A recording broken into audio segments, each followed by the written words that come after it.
They go to universities, they have dreams to be employed, and they also have ambitions to achieve. But what is the reality?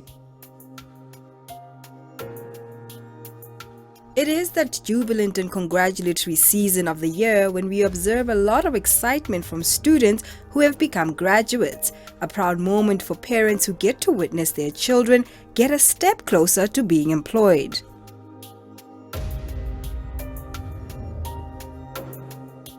But then again, there's this reality. Nearly 64% of our young people in South Africa are unemployed. This is something no country can afford. This soon diminishes the joyful moments that graduations are about. Our producer spent some time with two young graduates to find out how they are handling life after graduating. Bontoy is in the final year of her second qualification. She moved to Johannesburg from Limpopo with a dream. I came to Johannesburg to study. I study at the University of Johannesburg. I'm studying business management and project management. I'm in my third year, final year. Spesihle lives in Soweto with her parents. She recently graduated with a BSc in computer science. My fears leading towards my graduation were me not getting the type of job that I truly deserve, or that I loved. Because, looking at, the positions, while applying, yes, okay, they were IT jobs, but they weren't the type of jobs that I really wanted to do. But I did apply because, always not do anything. And yeah, I just remember, not getting accepted, many job interviews, not getting in. So yeah, it was pretty tough, I'm not going to lie. And I even remember telling my mom the one time that, I need to go, just leave this area, leave this space and just, go recuperate, because just sitting in at home was a lot. Sihle explained to us how not getting a job affected her and also highlighted the major reason for youth unemployment. So the main reason that, many young graduates aren't accepted into the workspace is, number one, not enough jobs available for the youth. Everyone is looking for seniors, but they're not giving graduates a chance to prove themselves, to actually upskill themselves and learn from their seniors. Bonto, on the other hand, pointed a finger at the youth. She says a lot of responsibility lies with the youth themselves. I think what the problem is that we are not exposed, or most graduates are not exposed rather, or they could also just be scared to put themselves out there. It is very scary to walk into a room where you know no one. It is scary to start anything new. So, and also not exposing yourself to enough. There's a lot of information out there, and know what content is good and not good, or is beneficial, not going to be beneficial for your future. If you look at tech right now, tech is one of the biggest industries, and it takes a lot of hard work, yes, but it is very beneficial.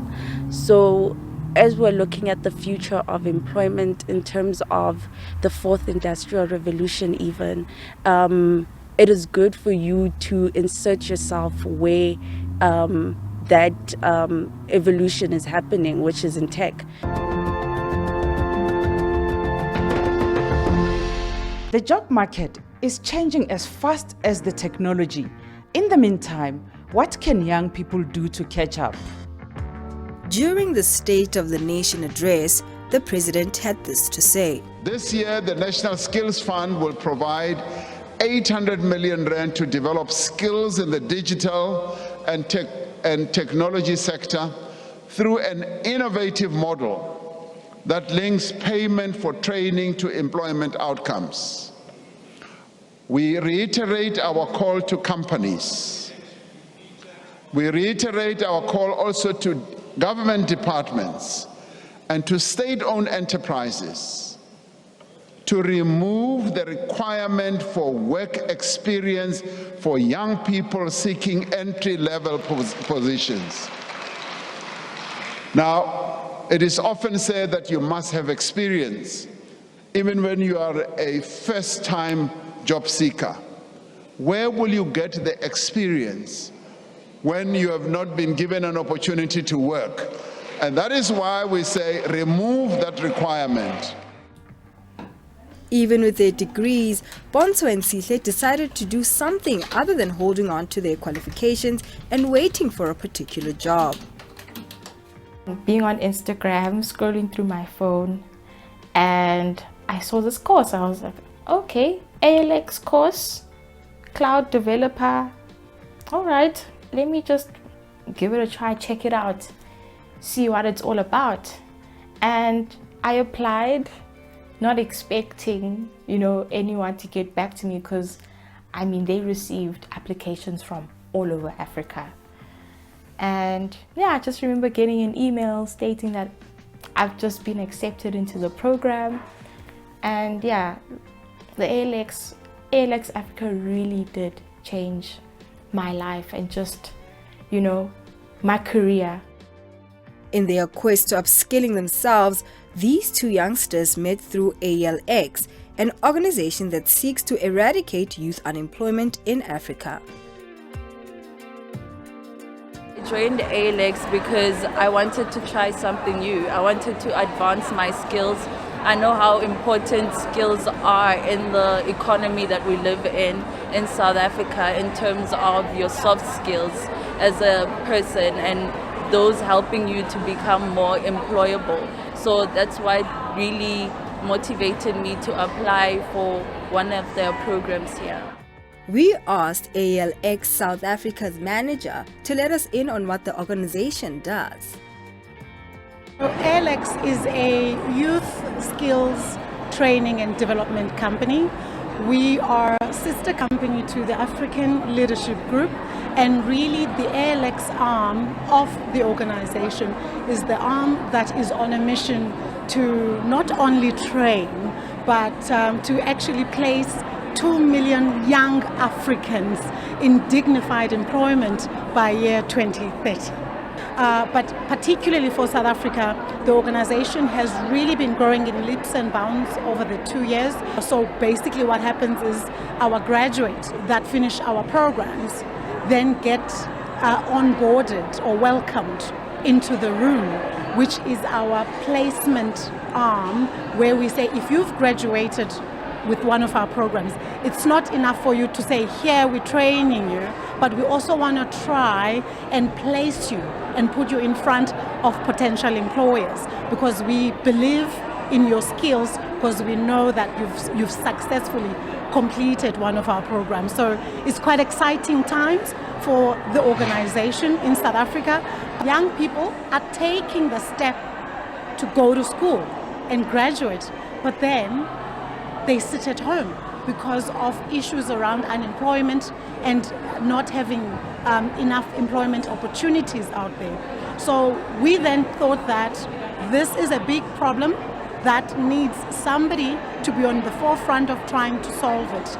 And the room was introduced to say, you have successfully completed one of our programs, how can we help you? So firstly, we started doing, profiling our graduates to say, who's doing what since they graduated? Where are they now, right? So that we could identify how massive or how dire the situation is. And we found that it was. So we started the Room Fellowship. It's equivalent to an alumni program if you went to a traditional university. And we launched the Room midway in 2022. So it's fairly new. But I can tell you now, for South Africa alone, last year we have had things like master classes where we talk about work readiness opportunities. We invite industry experts to give TED Talks and fireside chats to these young people, not only to inspire or motivate them, but to actually tell them and inform them about practical and real opportunities that are out there for them to get out, of that probably depression that they are facing because they are unemployed, and to know that we as the room are here and we understand that there is a crisis, and we want to do what we can to try, if anything, give them the tools and the skills that will enable them to sell themselves when they go out there and talk about their skills and their talents. So the Room Fellowship currently, we've got hundreds of active graduates in the room, like the two that you saw today. And these are young people that are highly skilled, highly motivated, highly inspired, and that are ready to go into the workplace. And we are super excited to be part of that journey that they are walking. These graduates who decided to upskill themselves with more technology-related programs are now at the forefront of advising their peers on how to avoid being a part of the unemployment statistics. For a company such as ALX to want to bridge that gap between the young people in Africa and tech and the tech revolution that is coming is quite big. So it's really great, honestly. There's nothing else I could say, but this is such an amazing opportunity. Vatiswa further highlighted how ALX programs are designed for anyone. We launched all of our programs as online programs for a very particular reason, for broader access, so that wherever you are sitting, in a rondavel in the Transkei, Engcobo, or in a shack in Soweto, in Johannesburg, or in a penthouse in Waterfall, in Waterfall in Johannesburg, no one is discriminated, everyone has access.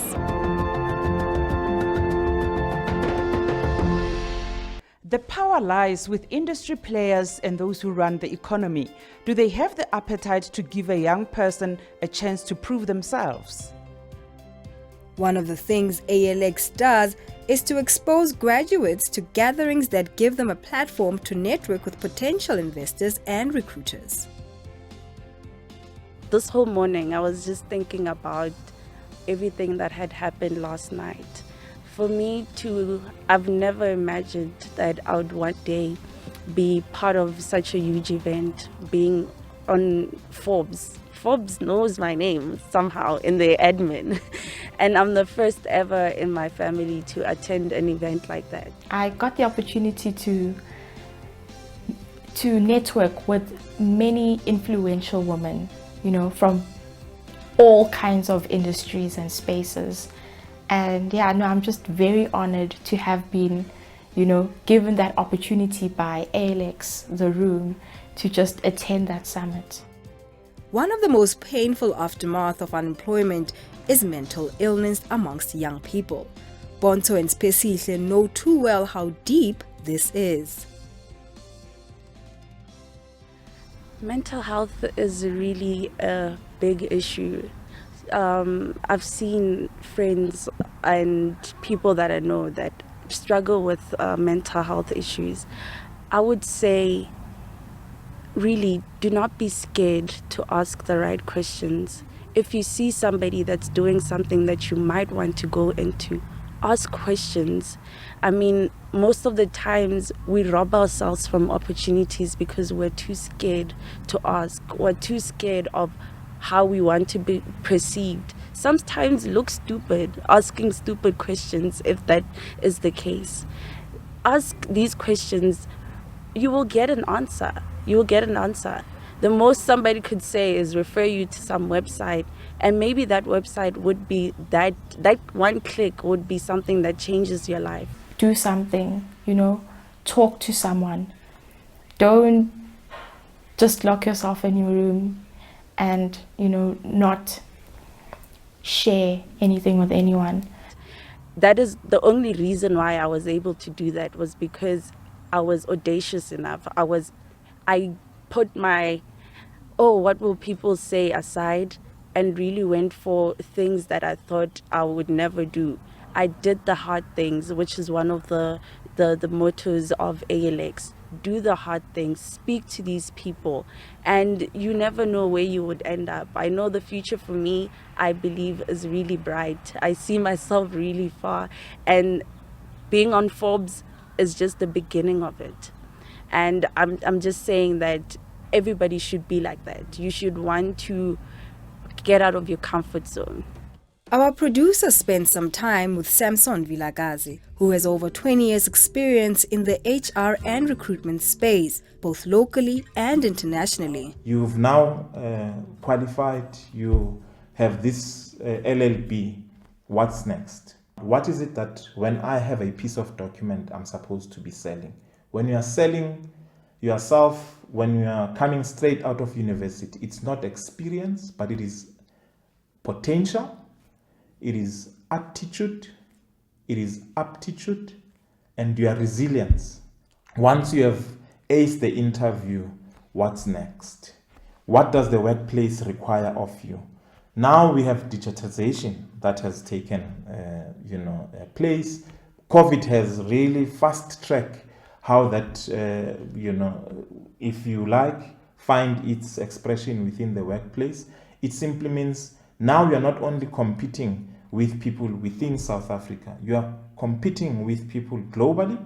You have skill and talent that is all of a sudden opening up and is available in India, in the United States, in many other developed countries, where now you are supposed to be expected as a person that has just gotten this LLB to come and compete with those people. You need to preserve your energy. You need to know how do you use your energy to a point where you keep your motivation going, because when you are applying for positions that either you do not have relevant skills for, or you are applying because of you've seen this position on the internet or wherever platform you've picked this up and you're applying for the sake of applying, it has a way of eroding your motivation to a point where you even start thinking this qualification is irrelevant or you do not have what it takes.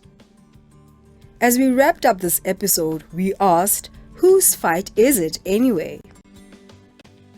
If we look at statistics, in June 2022, when the president was addressing and really calling for this removal of red tape and or over-reliance on calling for people with experience, the unemployment rate was at 34.5%. The projected unemployment stats as we speak right now from Statistics SA data, it's at 35.6%.